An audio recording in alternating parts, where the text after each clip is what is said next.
Hello, and you're tuning to News at 5. It's Tuesday, September 14. I'm Douglas Elliott, and let's begin with our top story. The body of an excavator driver who was buried under huge boulders at Bau Quarry has been recovered less than 24 hours after the incident. The search and rescue operations led by Bau Fire and Rescue Department Bomber Chief Tawang Lingam was concluded at noon after successfully retrieving the body at about 12:23 p.m. today. The victim, Anthony Khanna, 49 years old, was pronounced dead by the paramedics shortly after he was freed from the rock's debris. Tawang pointed out that the deceased body has been handed over to the police and has been transferred to the Bau Hospital's medical mortuary for further action. Last Sunday, the quarry's operating company conducted a bombing activity which affected several rock structures at the site. Anthony was conducting leveling works at the same site yesterday afternoon when a 20-meter boulder crashed on him and heavy machinery. Other agencies involved in the rescue operations are the Police Force, Sarawak Geoscience and Mineral Department, Workers' Health and Safety Department, Land and Survey Department, and several quarry staffs. And in COVID development, as cases in Malaysia today breaches the 2 million mark, the country continues to record a downward trend with 15,669 new cases, bringing the cumulative number of cases to 2,011,440.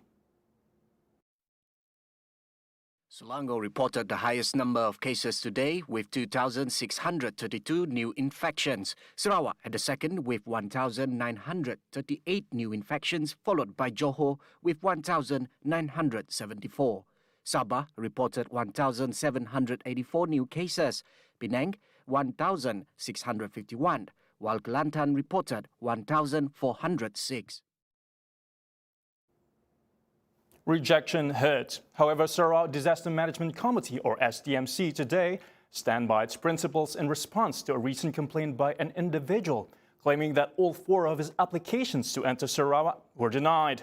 The committee noted that the individual's applications were rejected after failing to submit the necessary documents to support his applications.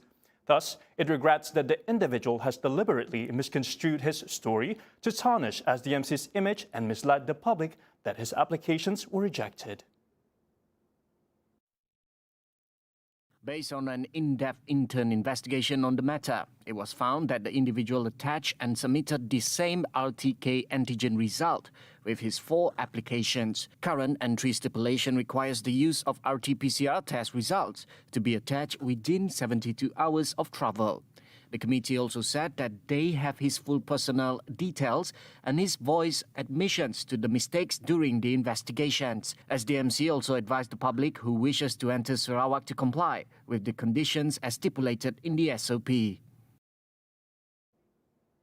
Sarawak's first digital wallet, SPay Global, is replacing its Sarawak Pay brand in favor of a new brand that will enhance its appeal and presence at global stage. The changes, which include a new look and user interface, will be released in the next version update. In a statement released today, this change is in line with the announcement made by the Chief Minister Datuk Petinggi Abang Johari Tun Openg during the launch of Sarawak Pay international payments with Union Pay. This change comes as the local e-wallet grows its business and extends beyond payments of bills and retail transactions. For existing users and merchants, the balance and payment history will be available in the new update, and the methods of making payment and top-up would remain the same. The version 3.0 will be available in the coming weeks.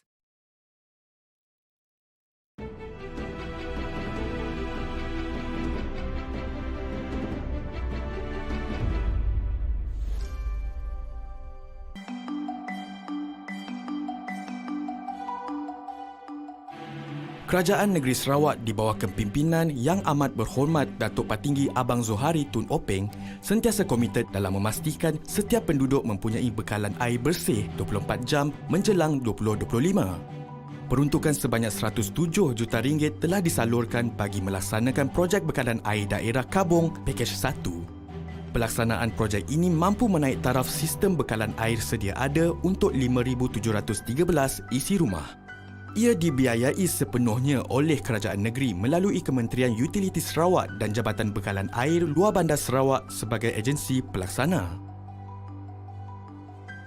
Dengan sistem yang dinaik taraf ini, penduduk setempat dapat menjalankan kegiatan harian yang memerlukan kemudahan bekalan air 24 jam.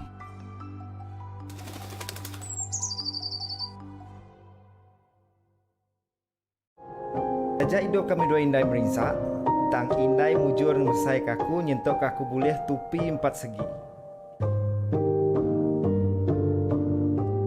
Apai udah lama ninggal ke kami, mayaku wagi pas sekolah primary. Diau bergulai ngok indai aku. Bad itu meh aku besai. Saksikan Sarawak Mansang setiap Khamis jam 1.45 petang hanya di saluran 122 Astro dan My TV.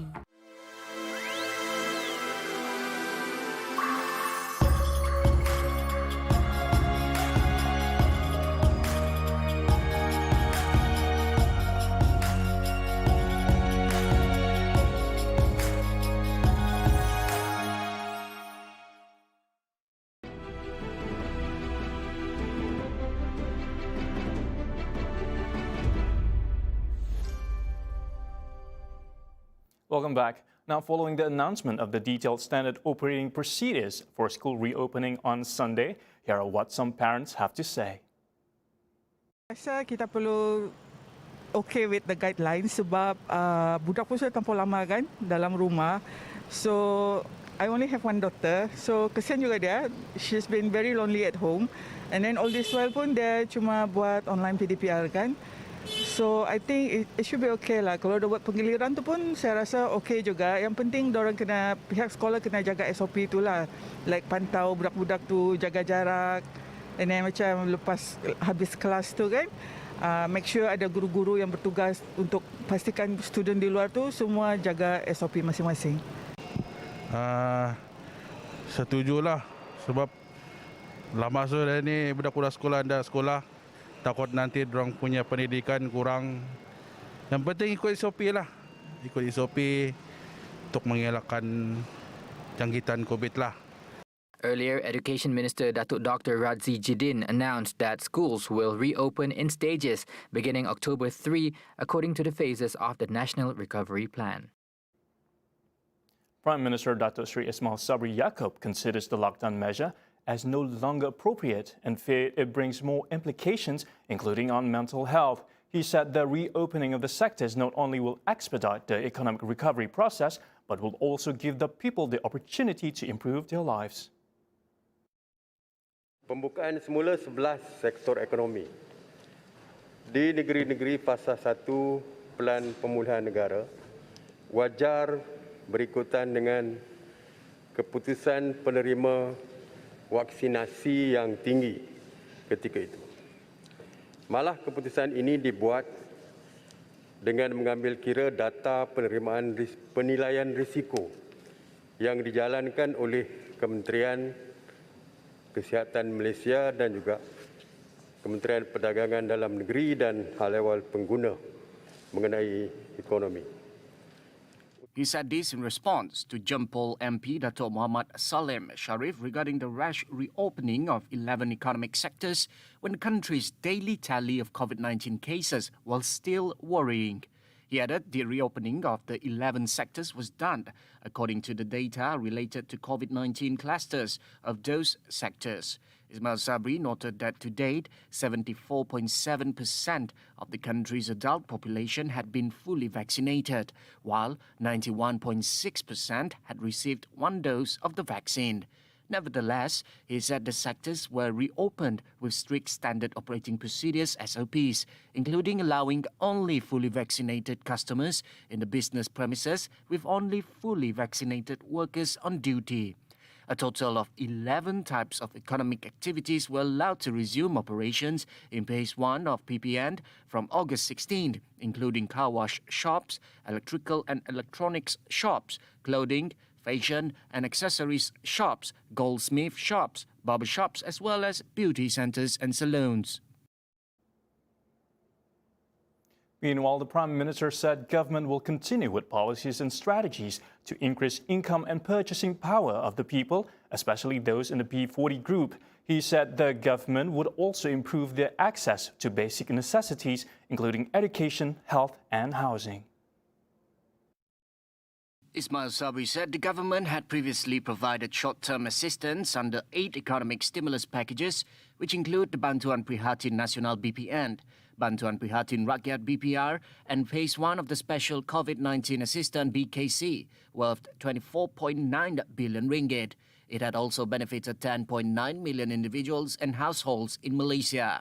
This is in addition to the loan moratorium, electricity bill discount, the food basket program, and the wage subsidy program to help 300,000 employers and maintain more than 2.7 million jobs. Additionally, Ismail Sabri said poverty percentage and gaps could also be reduced when the economic sectors were opened, which could provide employment or business opportunities to the people.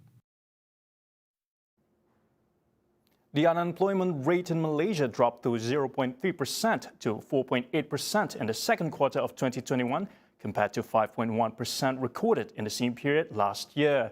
Human Resources Minister Datuk Sri M. Saravanan said in Parliament today. Nationwide, Labuan and Sabah recorded the highest unemployment rate with 8.8% and 8.7% respectively. Elsewhere, police recorded an unemployment rate of 5.3%, while 6 states recorded an unemployment rate of more than 4%, namely Kelantan, Kuala Lumpur and Terengganu. Meanwhile, Sarawak recorded an unemployment rate of 4.4% together with Perak and Selangor. 6 other states, namely Kedah, Penang, Johor, Melaka and Negeri Sembilan recorded unemployment rates of between 3.5% and 3.9%, which reflects that the economy was operating at the full employment level. The lowest unemployment rate is recorded in Putrajaya at 1.7%. This can be attributed to the high involvement of the residents in the area in the civil service. At the same time, 7 states, namely Sabah, Perak, Sarawak, Kedah, Johor, Negeri Sembilan and Putrajaya recorded a decline in the number of unemployed persons. And that's all the time we have from our newsroom. For the latest update, be sure to follow us on Facebook, Twitter, YouTube, and even TikTok. I'm Doug Elliott, and thank you.